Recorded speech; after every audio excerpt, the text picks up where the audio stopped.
Okay,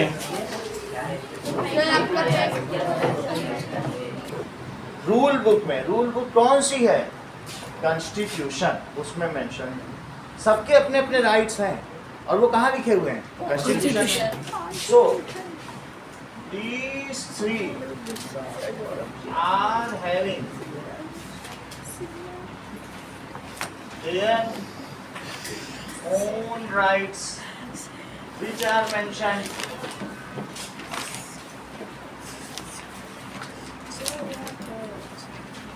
in Constitution.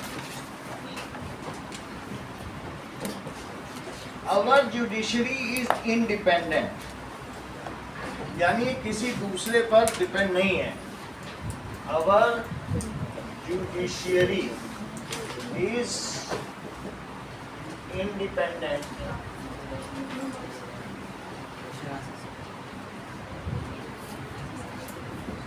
All session courts और trial courts in कितने भी होंगे, चाहे सेशन कोर्ट्स या ट्रायल कोर्ट्स वो डिस्ट्रिक्ट में होते हैं कि नहीं होते हैं, दे कम अंडर, किसके अंडर में आएंगे बताओ? ये -4 होगा।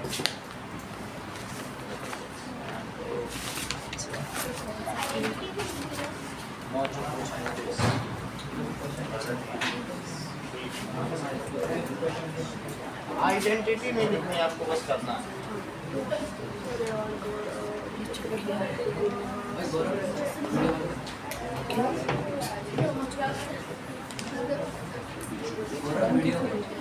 आगे बैठते हैं तेरी।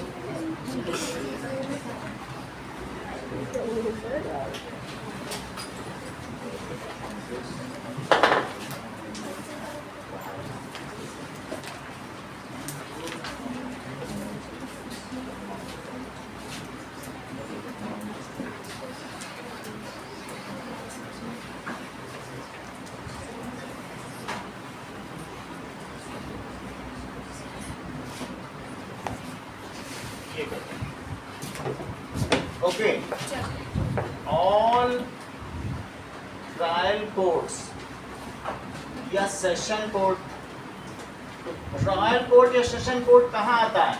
District. These are in district. So in district come under high court, high court of that state. उस स्टेट में जो हाई कोर्ट है उसके अंदर में आएगा। And there are how many high courts? High courts कितने हैं? 25। Yes, so these high courts come under, sentence complete करो। Sir supreme court. Yes sir इसी के बोलिए।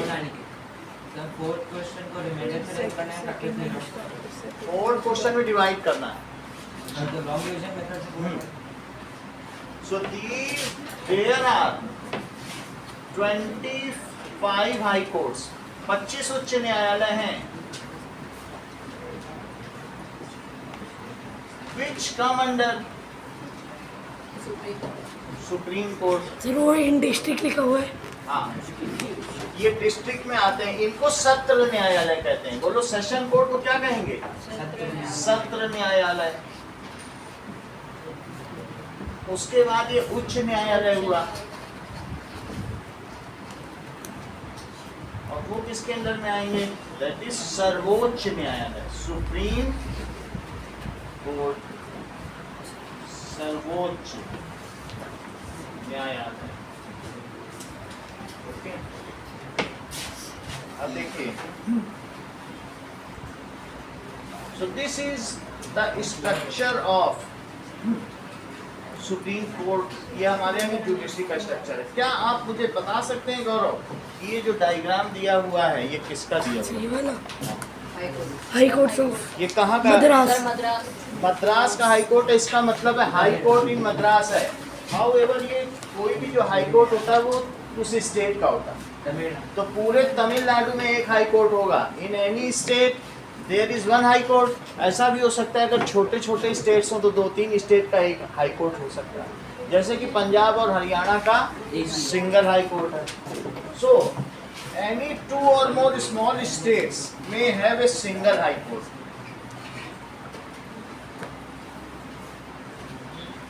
Any two or more small states may have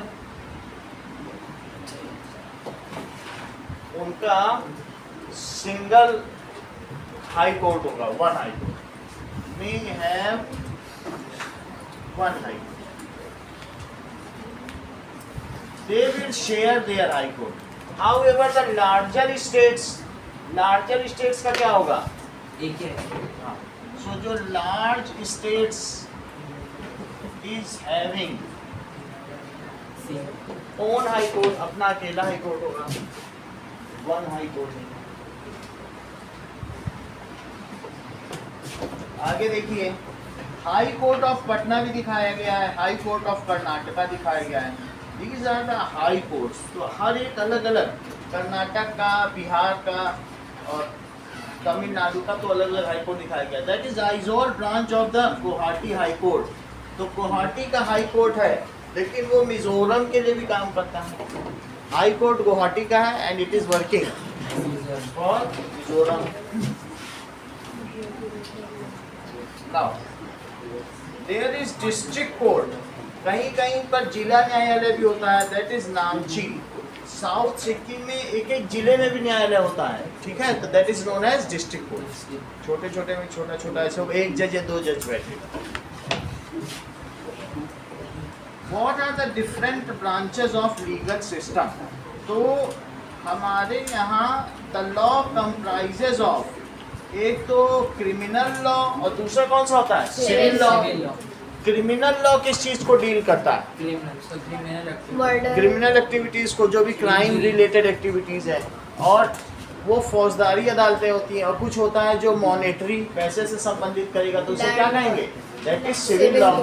so our law या judiciary comprises of two different branches भी कह सकते हैं, otherwise it is sub divided into two branches. Branch ही कहा गया है, one is criminal law and other is, आप अपना करिए ना।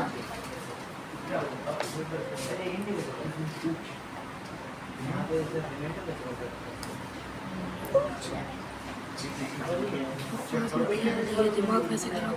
जैसा इसी बच रहा है तो ठीक है, तो डिवाइड करिए, इंडिविजुअल है तो रिमाइंडर बचा लो, बचता तो है ना, रिमाइंडर होगा तो बच जाएगा ना। See our legal system is subdivided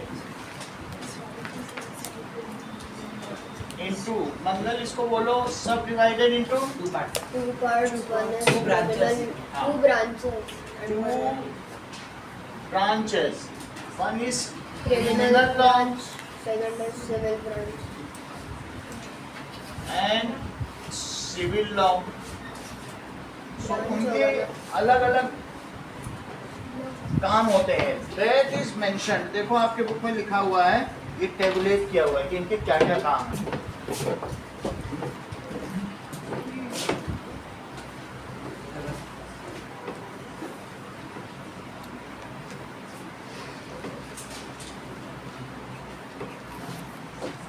okay, criminal law,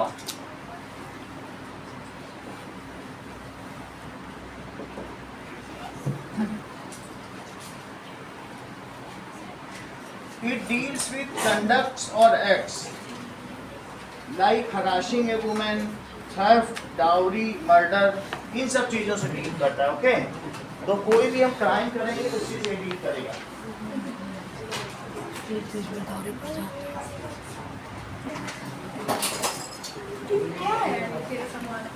It deals with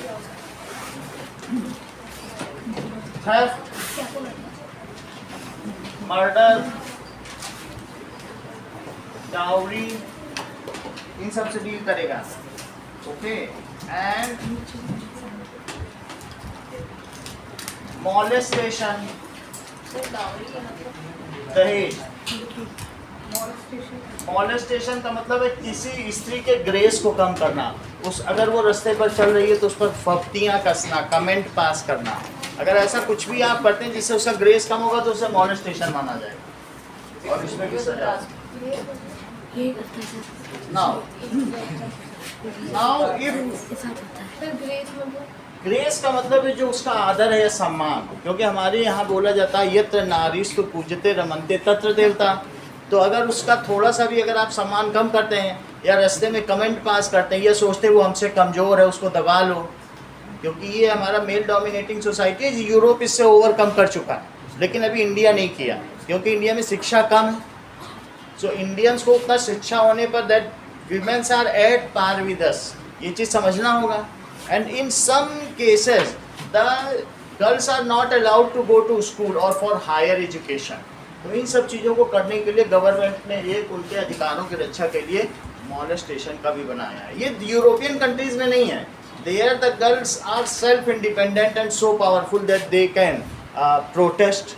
वहाँ पर सबको समान अधिकार है, लेकिन जब तक ये भी एक तरीके का आरक्षण की तरह ही, जब तक वो वहाँ तक नहीं आ जाए कि पुरुष उन्हें समान में समझने लगे तो उनके लिए बात कही गई। स्त्रियाँ अगर 6 बजे के बाद कोई पुलिस उनको किसी भी पुलिस स्टेशन में नहीं रख सकता, ये नियम है। 6 बजते ही चाहे कितना भी कैसा भी हो, अगर उनके पास वारंट या कुछ नहीं है तो उनको घर छोड़ना पड़ेगा। सो गर्ल्स अगर वो लेने भी जाता है किसी गर्ल को या फीमेल को किसी हाउस से अरेस्ट, तो वहाँ पर एक फीमेल पुलिस होनी चाहिए। ये सारी इसके लिए क्या हो सकता है? Now it is criminal law के लिए क्या होता है? इट इज जो भी है usually begins with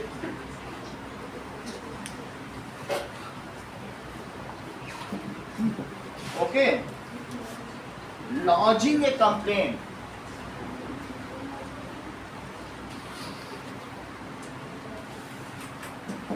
by FIR।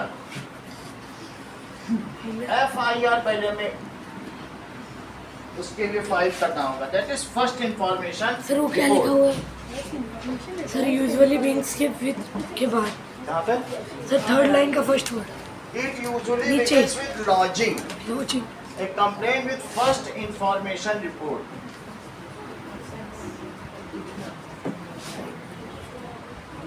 तो FIR का मतलब है एक कंप्लेंट लॉन्च करना। जब भी आप किसी पुलिस स्टेशन में जाते हो तो ये फाइल करना या दर्ज करना, कंप्लेंट दर्ज करना बाई द सफरर। जो पीड़ित है वो FIR दर्ज कराए बाई सफरर अगेंस्ट अक्यूज्ड,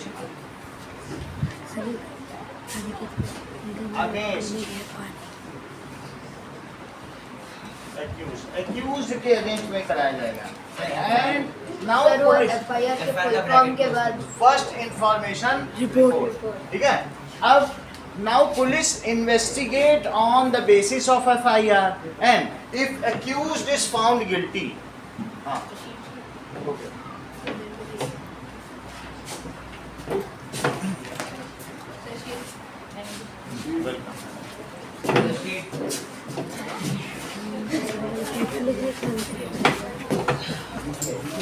और किसको चाहिए?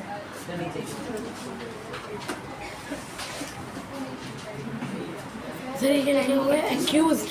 हाँ नाउ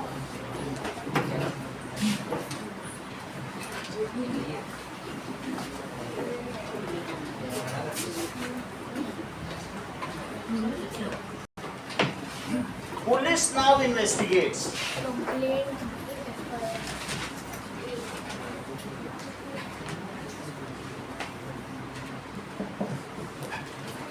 अच्छा पुलिस किस में आएगी बताइए? एग्जीक्यूटिव में है या फिर जुडिशरी में है? एग्जीक्यूटिव में, क्योंकि एग्जीक्यूटिव 3 बता दें। अब ये जो मैटर को इन्वेस्टिगेट करेगी it submits its report to judiciary. Sir तो पनिश जुडिशरी कोर्ट करता है ना।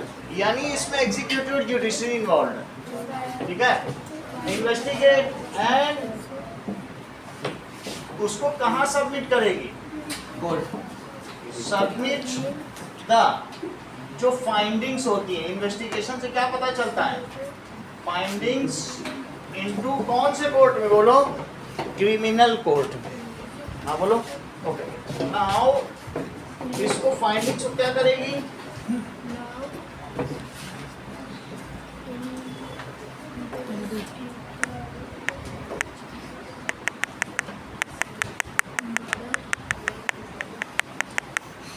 क्यों वीडियो खराब कर रहे हैं?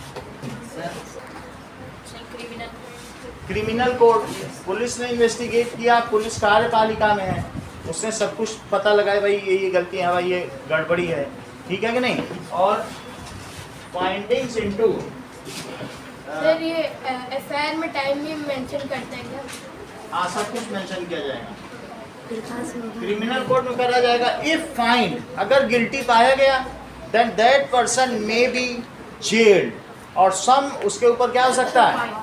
फाइन हो सकता है। फाइन। फाइन से ज़्यादा कुछ नहीं हो सकता। So if judge found guilty to that person,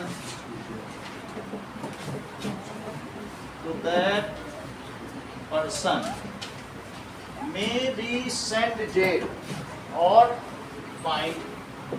हो गया है मैथ्स, तो जमा करो।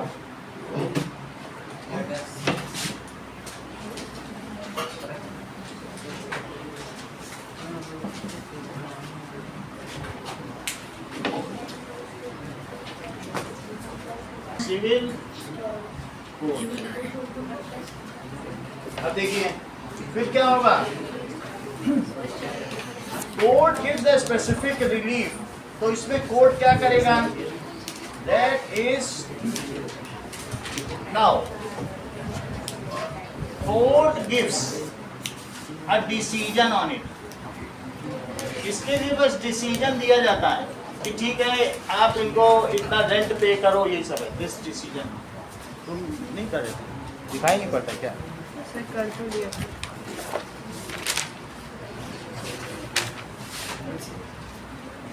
ये क्या लिखा है? क्रिमिनल समझ नहीं आ रहा।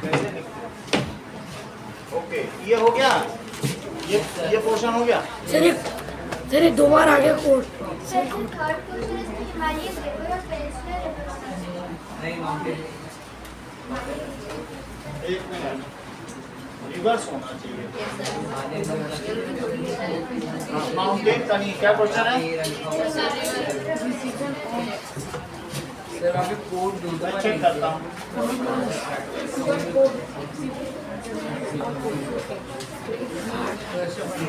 पेपर वहाँ से नहीं, हिमालयन रीजन ही है बुक का क्वेश्चन, क्योंकि वो कैसा रीजन है, कैसा वहाँ का टोपोग्राफी है, यही क्वेश्चन है बुक का ही है। चलो हाँ, सर वो नया सेंटेंस चल रहा है ना सिविल कोड के बाद से, नीचे सर वो नीचे लास्ट थर्ड लाइन का last word. Court gives a decision on it. अब इस पे कोर्ट डिसीजन दे देगी। सिविल कोर्ट में जाके बताना पड़ता है कि हमारा पेपर है, मुझे जमीन दे दी जाए।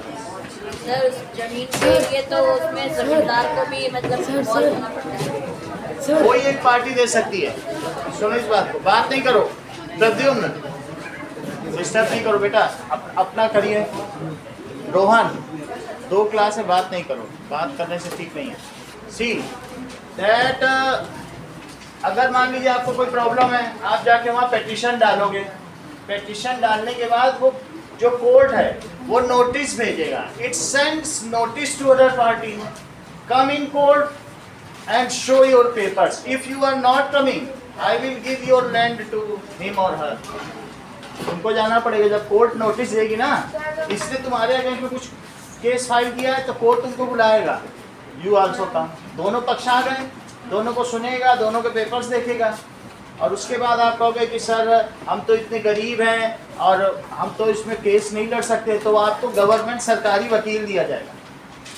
समझ आई बात कि नहीं? तो कि भाई सब कोई तो नहीं लड़ सकता ना केस, तो ऐसे केस में पूछा जाएगा ठीक है you can not fight against, she is very rich and you can not fight, तो आपको एक वकील भी दिया जाएगा, वो आपके पेपर फाइल करके सब लगाएगा और फिर वो केस होगा, फिर जिसको जितना हो ऐसा। यानी न्याय का that is, it is also fundamental right to get justice. Right to justice भी है ना हमारे पास। चलो अगला देखो, सो अब इसके बाद क्या होगा?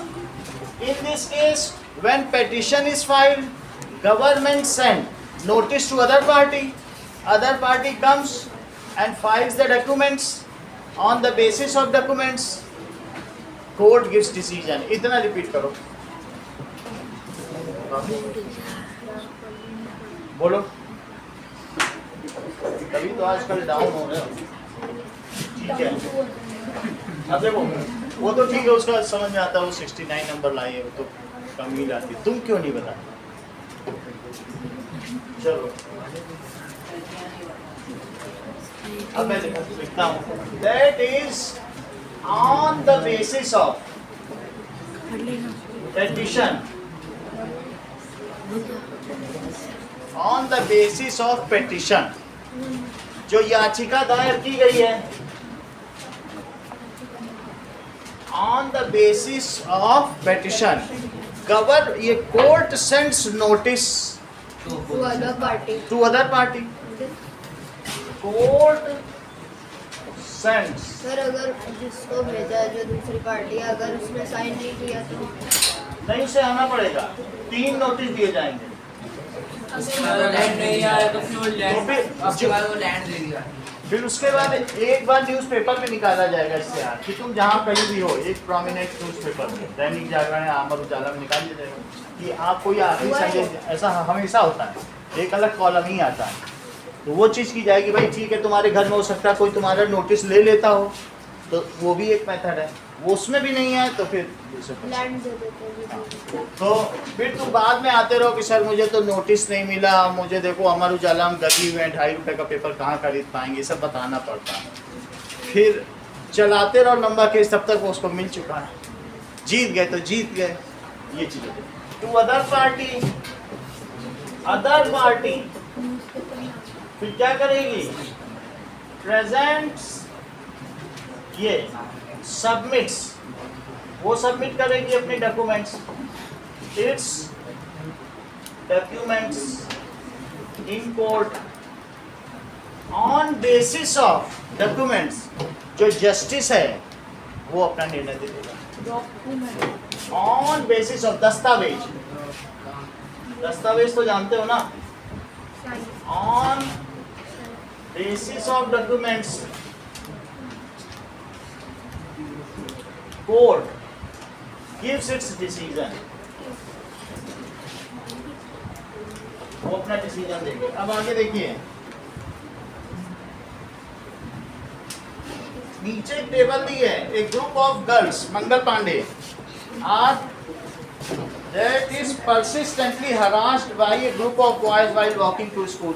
तो ऐसे में ब्रांच ऑफ लॉ कौन इसे डील करेगा? Sir criminal. हरासमेंट में क्रिमिनल है. एंड प्रोसीजर, इसके लिए गर्ल्स को क्या करना होगा? पुलिस स्टेशन का क्या करना? FIR दिखाना पड़ेगा. इसके लिए कोई पिटीशन नहीं होता है, FIR. अच्छा, a tenant who is being forced to move out. अगर मान लो लैंडलॉर्ड कहता है निकल जाओ हमारे घर से, तो अब टेनेंट यानी किराएदार क्या करेगा? Civil petition. That is civil law. उसके लिए सिविल लॉ है and the tenant has to file a petition. ठीक है. That landlord is forcibly asking us to evacuate the house. वैसे तो दूसरी जगहों पर यूएसए में अगर एक फ़ोन कर देना मालिक, तो 3 दिन के अंदर सामान निकाल के बाहर फेंक दिया जाता है और सामान फेंकने का भी पैसा दिया जाता है. टेनेंट कितनी बुरी हालत है सब जगह, पूरे यूरोप में सब जगह. तुमने अगर किराया नहीं दिया, 3 दिन के अंदर सामान भी बाहर फेंका जाएगा और ट्रक के आने का फेंकने का पूरा पैसा उसी टेनेंट से दिया जाएगा. जबकि 80% वहाँ के लोग जो है बेघर हैं, 20% लोगों के पास ही घर है. तो आप देखो फर्स्ट वर्ल्ड वार या सेकेंड वर्ल्ड वार में लोग बेघर इसलिए हुए क्योंकि उनके पास घर ही नहीं, जो वहाँ के अमीर लोग हैं. अब आगे देखिए, does everybody has access to court.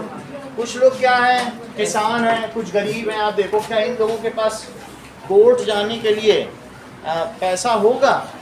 नहीं. तो ऐसे में क्या होगा बताइए? गवर्नमेंट उनको एक जस्टिस अपॉइंट करे. ठीक है.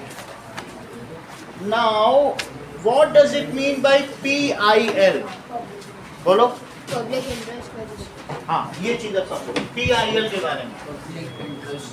लिटिगेशन। हाँ, जरा देखिए, so that is right to justice या इक्वालिटी जो भी है हमारे पे, ये भी हमारा एक फंडामेंटल राइट है, राइट टू जस्टिस।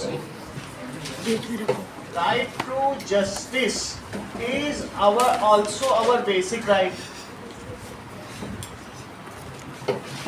जहां सुप्रीम कोर्ट का एक वकील एक केस लड़ने का या एक अपीयरिंग का 1 करोड़ रुपए लेता है, चाहे आप कपिल सिब्बल को ले लो या और उन्हीं की तरह जो है ना सुप्रीम कोर्ट के वकील एक हियरिंग का 1-1 करोड़ लेते हैं। तो आप समझिए कि 170 हियरिंग अरविंद केजरीवाल की हो चुकी है, तो 170 करोड़ रुपए लिया होगा, और ये जनता के टैक्स के पैसे का जो उन्होंने इतना लड़ा। नहीं तो कोई आदमी के पास इतना पैसा होगा कि इतना दे सके। तो ये तो बात हुई अमीरों की, लेकिन क्या गरीब लड़ सकते हैं? एक छोटा जो वकील है वो भी 10,000 एक हियरिंग का लेता है, हु कैन गिव? एक गरीब दे सकेगा? तो ऐसे में उनके लिए सुप्रीम कोर्ट ने एक नई सुविधा दी। सुप्रीम कोर्ट में फिर वो जा ही नहीं पाएंगे 1 करोड़ का। सुप्रीम कोर्ट तो जा ही नहीं पाएगा। ऐसा आदमी जो गरीब है तो वो ऐसे ही नहीं जा पाएगा, उसके लिए जाने का मतलब ही अन्याय हो गया, उतना पैसा ही देना अन्याय। अगर सिविल कोर्ट ने अच्छा डिसीजन नहीं दिया वो सुप्रीम कोर्ट तो जा ही नहीं पाएगा, 1 करोड़ कहाँ से लगेगा? नहीं लगा पाएगा। So in this case our basic right, but a long margin या large population of our is poor and cannot afford judicial जो भी activities है उसको afford नहीं कर सकते। फिर इतना ज़्यादा क्यों लेते हैं? However, आप ये समझो इतना एक जज का 2.5 लाख रुपए है और उसमें 5-6 जज होते हैं हाई कोर्ट में, इतने इसीलिए तो 2-2 स्टेट का एक कोर्ट बनाया गया है, क्योंकि गवर्नमेंट एक कोर्ट को खड़ा करने वहाँ चलाने के लिए जो पैसा चाहिए गवर्नमेंट के पसीने निकल आते, तभी तो हरियाणा चंडीगढ़ का एक कोर्ट है। आसान नहीं है कोर्ट में जज को और ये जो भी वकील हैं इन सबका प्रोसीजर बनाना और जो लॉयर्स के बस्ते बनाना, ये सब बहुत आसान काम नहीं है, इसीलिए ऐसा होता है। हाउएवर हमारा क्या है बताइए, a large number of people, वो कैसे हैं, are poor and do not access and cannot access the costly judicial activities। क्या वो access कर पाएंगे? and cannot, तुमको कुछ आसपास की घटनाएं भी पता होंगे कि लोगों की कचहरी जाते जाते एज भी निकल गई और साथ में उनका बहुत पैसा भी खर्च हो गया, ऐसा होता है कि नहीं? हाँ, can not access the costly judicial activity. तो सुप्रीम कोर्ट ने इनके लिए क्या किया है? So they cannot access the judicial activity. For them some provision there. Even they are hand to mouth. सिर्फ उतना ही कमाते हैं कि खाने पीने का हो सके।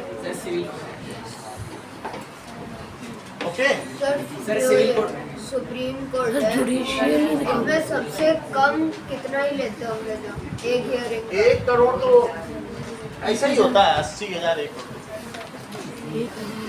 ना, 80 लाख। 80 लाख। सो फिर वहाँ भी छोटे मोटे जज है, वो वकील है, वो कम लेंगे तो कुछ होता नहीं, वो उनको मिलती ही नहीं है तारीख लेने का ही इतना पैसा लग जाता है, सब जज भी खाते हैं। अभी समझो 160 जजों के घरों में पिछले महीने रेड पड़ी, क्योंकि उनके वहाँ रेड ही नहीं पड़ती थी, तो 2 जज के यहाँ 2 दीवारें नोटों की बनी हुई पाई गई, पूरी दीवार ही नोटों की बनी। तो जज कितना पैसा लेते होंगे? वो कपिल सिब्बल जो उनको पैसा देता भी होगा, सर 20 लाख ले लो, कल की डेट दे दो, डेट ऐसा होता है। जज भी खूब खाते, जो मैं सुना रहा हूँ ना कि न्याय मूर्ति चंद्रचूड़, पता नहीं कितनी बड़ी मूर्ति हैं, ये पता चले तो चले। तो सुप्रीम कोर्ट ने क्या किया? और तुमको एक बात और भी तुमको पता होगी, कॉलेजियम सिस्टम पता है कि नहीं पता है? कॉलेजियम सिस्टम का मतलब है ये चंद्रचूड़ जब जाएंगे पूरे देश में देखेंगे और कहेंगे ये जज सही है, तुम आओ मेरी कुर्सी में बैठो, हम जा रहे हैं 60 ईयर्स, वो खुद बैठाते हैं। तो बोलो कितना करप्शन होगा। तो फिर जैसे वो अपने रिश्तेदार को बैठा दे। उसी जजों में बैठाना है, लेकिन वास्तव में जो जज भी बने हैं वो जज उन लॉयर से बने हैं। वास्तव में उसमें सुप्रीम कोर्ट के न्यायमूर्ति का और कुछ जजों का काफ़ी बड़ा हाथ है, इसलिए पूरा सिस्टम करप्ट है। It is needed to be change, urgently needed to be change. Collegium system है भाई, सुप्रीम कोर्ट अपनी गद्दी में जिसको चाहे बैठा दे, इससे ज़्यादा करप्ट कोई सिस्टम होगा? ये सब कांग्रेस का बनाया हुआ सिस्टम। अब ये it is urgently to be replace, नहीं तो हमारे यहाँ 20 लाख केस पेंडिंग है और कई केस ऐसे पेंडिंग है जो 40 साल से पेंडिंग है, और वो केस लोगों के मरने के बाद अपने आप बंद हो जाते हैं। उनकी भाई आप ये समझिए, ऊपर जो चित्रगुप्त की न्याय सभा है ना स्वर्ग में, वहाँ उनका न्याय होता है। वो अपना जो PIL नंबर वो सब वहाँ देते हैं कि वहाँ 30 साल चले, अब यहाँ चला। अब देखो इन दिस केस, सुनिए, for this supreme court devised a mechanism of PIL, public interest litigation, कि गरीब लोगों पर अगर अन्याय हो रहा है तो सुप्रीम कोर्ट खुद ही उसका संज्ञान लेती है, एक्नॉलेज करती है कि अरे वहाँ हो रहा है, हम करते हैं, देखो क्या क्या हो रहा है, उसकी फाइंडिंग्स लाओ, उनके न्याय करो। पब्लिक सुप्रीम कोर्ट खुद करे। तो सुप्रीम कोर्ट क्या करेगी? Device a mechanism allows any individual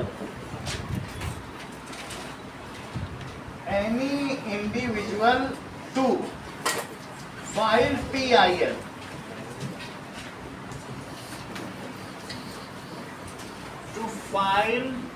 उसके लिए उसे PIL ही दाखिल करना पड़ता है। एक PIL ₹1.25 का एक पेपर है, उसमें सिर्फ अपनी एप्लीकेशन लिख करके कि ये मेरे साथ हो रहा है, और जाकर आप हाई कोर्ट या सुप्रीम कोर्ट में दे सकते हैं। बाकी उस पर जो एक्शन हुआ है वो हाई कोर्ट का जस्टिस 1 महीने के अंदर उसकी फाइंडिंग के साथ उसे जमा करता है सुप्रीम कोर्ट को। ये बहुत ज़बरदस्त है, तुम्हें वहाँ कुछ नहीं करना है, जाके ₹1.25 का वो जो फॉर्म लेना है, कह दो मैं ये यहाँ का रहने वाला गरीब हूँ और जो हमारा जमींदार ये अत्याचार कर रहा है, वहाँ जाके एक बॉक्स बना है उसमें डाल दो, बस। उनको किसी के जाना ही नहीं, किसी के पास वो बॉक्स बना जैसे दान पेटी होती है, वो हर शाम खोली जाएगी और बस जो जमींदार है उसकी तो खटिया ही खड़ी हो जाएगी। और वो न्यूज़पेपर में आ जाएगा, उसमें किस में आ जाएगा? टीवी में। वहाँ उस गांव में PIL दाखिल हो गई है, सुनिए आज की ताज़ा खबर। ये हो जाता, तुमने कुछ किसने दाखिल की ये भी नहीं ज़रूरत है। अगर तुमने लिख दिया कि गरीब अवीश कुमार किसान, तो वो जमींदार तो तुम्हारे वहीं बाल नोच डालेगा।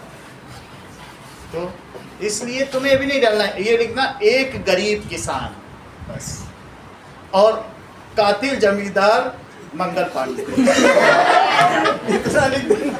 फिर देखो इनके जो भी बचे हुए बाल होंगे उसकी भी हालत 1 महीने के अंदर इतना करना।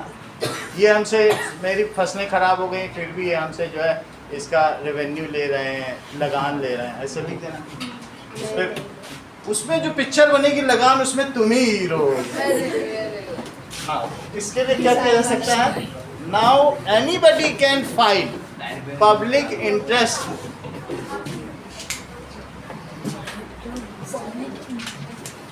कातिल मंगल पांडे। समझ आई बात? ओके, सो देखिए नाउ कहाँ पे किया जा सकता है? एट हाई कोर्ट और सुप्रीम, कहीं भी जा सकते हो डायरेक्ट। PIL आप उसमें पढ़ो, पब्लिक इंटरेस्ट लिटिगेशन, वो तुम्हारे ही नहीं, उस स्तर पर जो भी अन्याय होगा ना उन सब के खिलाफ हाई कोर्ट या सुप्रीम कोर्ट में। अब हम आगे बताने जा रहे हैं ना, फिर डायरेक्ट सुप्रीम कोर्ट जा सकते हैं, कहीं भी जा सकते हैं। डायरेक्ट। हाँ, गुल्लक बनी हुई है, गुल्लक में डालो, समझिए। Mangal Pandey. Public interest litigation. अब देखिए what does it mean by public interest litigation?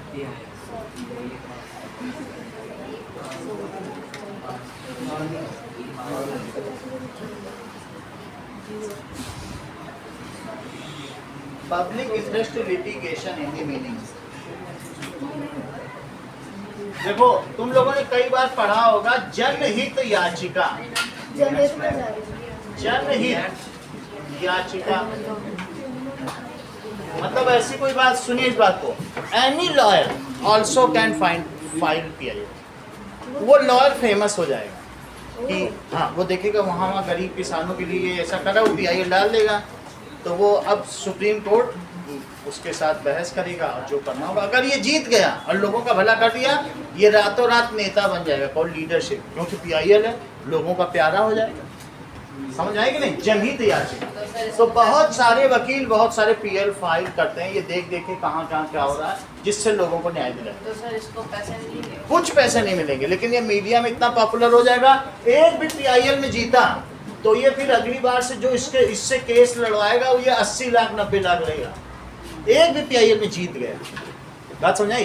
पहले उसने लोगों के लिए केस किया, उसने फिर बोला हाँ इसमें ये अपराधी मानता है कोर्ट इन लोगों को, और हर एक किसान को 70-70 हज़ार रुपए दिए जाए, वो समुद्रपुर के रहने वाले सभी किसानों को। तो समुद्रपुर में जितने भी किसान होंगे उनको 80-80 हज़ार मिलेंगे, और जो जमींदार है उनको समुद्रों में डुबा दिया जाएगा।